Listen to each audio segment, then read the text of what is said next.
Since 1989, when I first published in it, the underlying messages in terms of the data haven't changed. So for 20 or 30 years, it hasn't changed.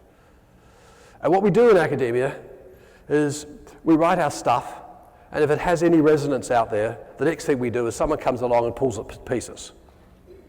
I find it quite remarkable that over the last 30 years, no one, not a single person, has come up with a different story. But what's the story underlying the blue zone compared to the yellow zone? And I'm not interested in the red zone. That's the stuff that's below zero. And I'm not interested in that because there's no evidence out there at all that you do harm to kids. Quite a few of those in that red zone are perfectly sensible. The effect size of bullying on kids' achievement, minus 0.2. Perfectly sensible. And when you take those into account, 95 to 98% of things that we do to kids enhances their achievement. So come on, those who are here the last 2 days, all you need to enhance achievement is a pulse. But that's why the politicians go crazy. That's why every parent knows how to fix schools. Because if we argue, can we improve learning, what works, virtually everything does. That's why you never find a below average teacher.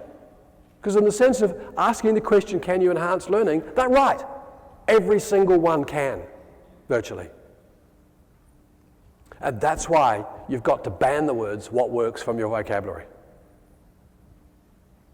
And you've got to start asking what works best. You've got to start asking, have we the evidence that we are in the blue zone? And a lot of the work that we do, the Corwin group does, and we have around 5,000 to 7,000 schools around the world that are implementing this thing called visible learning, and I'm very grateful for the teams from Corwin and the other places that are doing this. Because I'm the academic, I write the stuff, they're the translators. And this is where Doug and Nancy have been particularly brilliant in doing the translations. I don't talk about the best way to teach. Because if there was a best way to teach, surely you're all doing it. Surely every kid walks through the door and is influenced by the same one thing. It doesn't work that way. I want teachers who, as you'll see, who are very strategic about how they decide about how they teach. But my major message is to switch that conversation from how we teach to the impact of our teaching. And that's kind of the visible learning messages you'll hear. Build a coalition around that success and grow it. The answer is not out there. It's here, in these rooms. And I ask also you, as educators, to do the same. Because I get very, very frustrated that you, as educators, are often the first to deny your expertise. Are you prepared to identify the success in your school in a reliable way?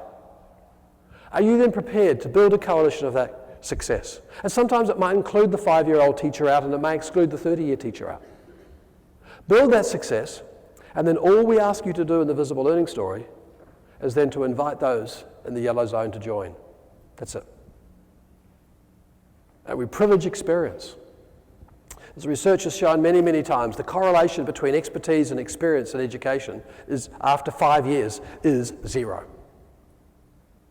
Now, nothing wrong with experience. Many experienced teachers are in the blue zone.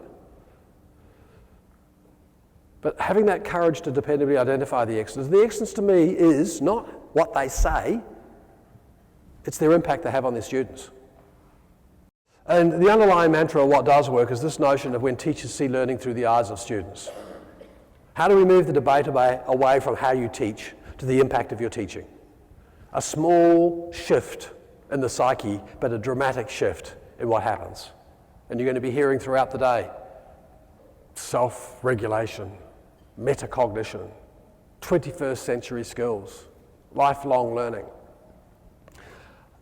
It's a very simple notion, a very powerful simple notion when students see themselves as their own teachers. When students know what to do when they don't know what to do. And I find it remarkably ironic that 5-year-olds are pretty good at it. But by age 8, most kids know that their job is to come to school and watch you work. And it's really interesting, as we do in our visible learning work, one of the first things we do if we're working with your school is we ask the kid, what does it mean to be a good learner in the school? And many of them say, to sit up straight, to listen to the teacher, to get the work done on time. And nothing of that's got to do with learning. It's all to do with submissiveness and compliance. How do you get kids to be their own teachers, particularly given learning is so messy? And look at the effects, dramatically high, about knowing their impact. Look at the effect of teachers' collective efficacy. Isn't it exciting that the new number one in visible learning is when principals, when school leaders are able to get all the teachers in the school having a sense of high confidence that they can change the learning lives of all kids. And the only way that's maintained is by constantly feeding those teachers the evidence of their impact, that they can change the learning lives of all kids. And obviously, it relates to those teachers having high expectations for all the students, not just some of them, not just the gifted kids or the kids from the certain postcodes, but for all those kids. And it is them having that notion of saying up front, this is what success is going to look like as you do this series of lessons.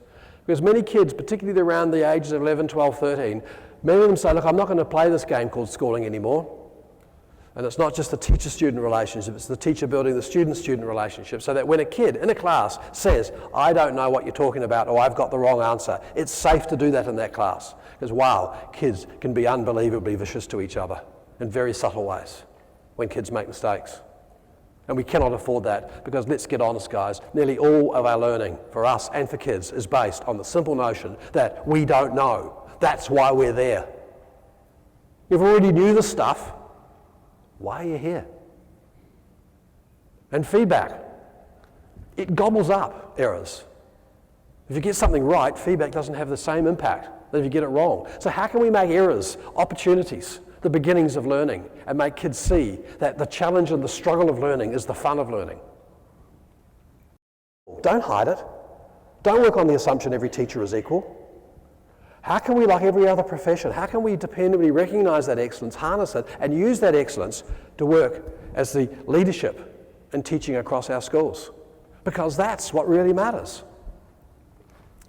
I said at the start, success is all around us.